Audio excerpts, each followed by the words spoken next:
Hey everyone, Mr. Happy here, and in this video I want to stir up a little Final Fantasy XIV discussion with you over here on YouTube. Now, this video is no doubt going to have a topic that is quite controversial, so I please ask that if you are discussing this in the comment section of the video below, that you consider that maybe you just don't agree with somebody before you write something, and maybe they're not a flaming pile of shit like you may be willing to type right before you start typing it.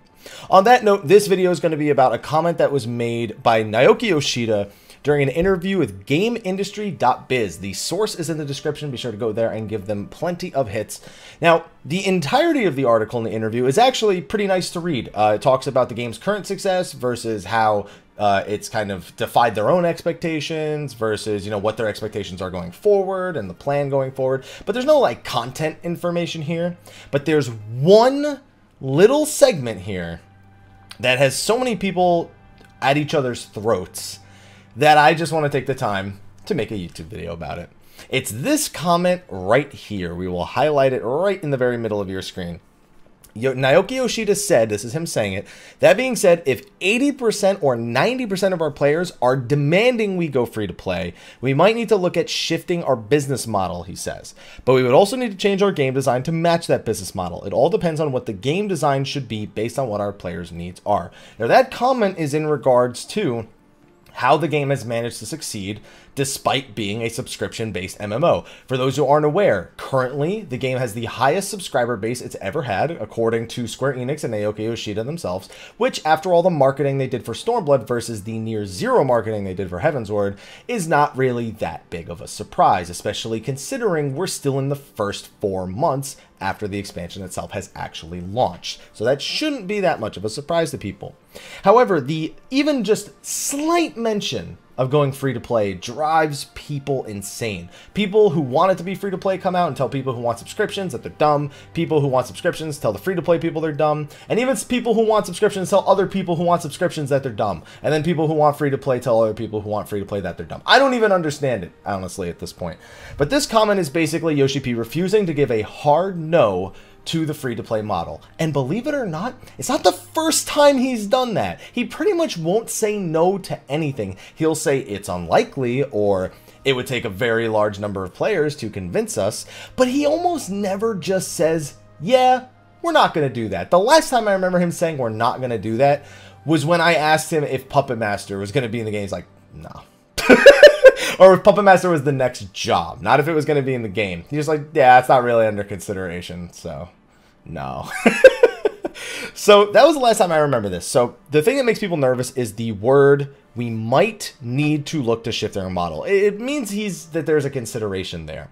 And I'd like to point out a few things about this statement. For one, he's demanding that, well, he's saying that it would take 90% of Final Fantasy XIV's players, not random people on the internet demanding free-to-play, of its current player base to demand free-to-play for them to consider it. And we already know that they don't like the idea of a free-to-play model. Square Enix as a whole is not a big fan of the free-to-play model.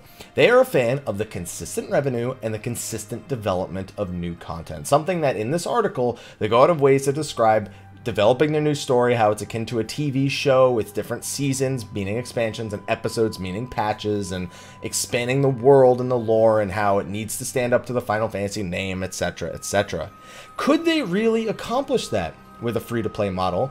And the answer is probably no. Now, it's very common nowadays for free-to-play games to have a premium membership style thing, where basically you pay monthly to get bonus EXP or glamour rewards or whatever. That's not an uncommon thing. In fact, that's become increasingly common in the last several years as games have tried to move to the free-to-play model in order to initially entice newer players. Final Fantasy XIV has just tried to entice new players with marketing the Final Fantasy name and doing things like raising the trial max level or changing the veteran reward system, something they just announced they would be doing very, very soon. What will they do going forward to keep attracting players other than the free-to-play model? Well, that's the question. Naoki Yoshida in this very article says they may consider raising the free trial up to level 50 by the time the next expansion rolls around, because he wants you to experience as much of the game as possible in order for you to make your decision. But at the same time, you need to be joining a game based on an initial experience that ends at some point. He felt that the level 35 cap for the free trial was designed deliberately because you just, you know, you've been declared the Warrior of Light. You just unlocked the new job system. Stop. And most people, you know, just can't take that. He's even been surprised at how few of the level skip potions have been sold. And of course, a lot of people who currently play the game are also buying them in order to get characters on other servers. So there's a lot of things that have just surprised us about Final Fantasy XIV. And I think that's surprised the general industry about Final Fantasy XIV. How is a game that completely failed, relaunched with a subscription model, become successful, and become one of the most subscribed to games in forms of a game that requires a subscription currently on the market now? Clearly they're doing something right.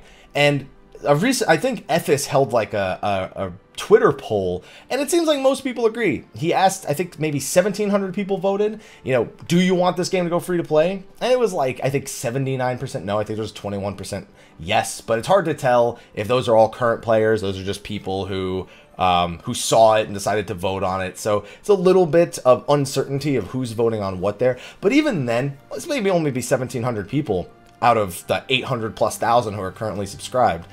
But I just, whenever I see a comment like this, it just drives me crazy that it drives people crazy. So I blame you guys. It's just, he doesn't like to say no to anything. He didn't even want to say no to the Switch version, even though they were ending PS3 support. Like, guy just doesn't know how to say no to anything. He's just like, yeah, well, you know, we have to consider it if this happened, and the moons aligned, and we had an equinox, and, you know, all that stuff. Final Fantasy XI is still subscription-based, and maybe it's because it would cost too much money to redevelop it to not require play online, or they're banking more so on the free-to-play version that's coming out on the phone, God knows when, because it's been years now, and we still have basically no solid information about that. But if Final Fantasy XI could do all these years with a subscription, when we know the player base numbers are incredibly small right now, and still consider it profitable, well, yes, 14 costs more money to make, but it also has a lot more concurrent subscribers. And if they continue to develop that and market it properly, it will probably continue to do that. They say themselves they haven't peaked, they haven't plateaued. They thought maybe they would this expansion, and they don't feel that way anymore. So they're going to keep chugging along and make sure they can get the next 6 years out of their 10-year plan out of the way, and we'll all be happy with it. So I pose one question to you. Regardless of the things I've told you, Naoki Yoshida said, regardless of the anecdotal information that I've given you in this video, I want to ask you, the Final Fantasy XIV players, one very simple question. Do you want Final Fantasy XIV to go free to play? I'll put in my vote now. No, I much prefer subscription-based subscription models. It's the type of game I've always gravitated to. And if it means that instead of every 3.5 months, instead of getting a main scenario patch, I'm getting a new mount in the store, that's what I'm choosing between. I'm gonna take the new main scenario patch that I may complain I'm done with in an hour and a half, but I paid for it, and I paid way more for an hour and a half of shitty entertainment before, and I'm more than okay with paying $13 a month for, or however much, I don't even know what for the legacy. I think for me it's 13 because I got 2 retainers. $13 a month for the main scenario plus the Extreme Primals, plus this, plus whatever Rival Wings is going to be like, and Eureka and 4.2 and all that. It doesn't matter, man. It's good for me. So answer that question in the comment section of the video below and add a reason why. I think that way you can actually spark some discussion about it. On that note, though, ladies and gentlemen, I look forward to oogling over the juicy YouTube comment section of this video. So I'm going to get to that right now. Thank you for watching this, and I'll see you guys in the next one. Until then, take care.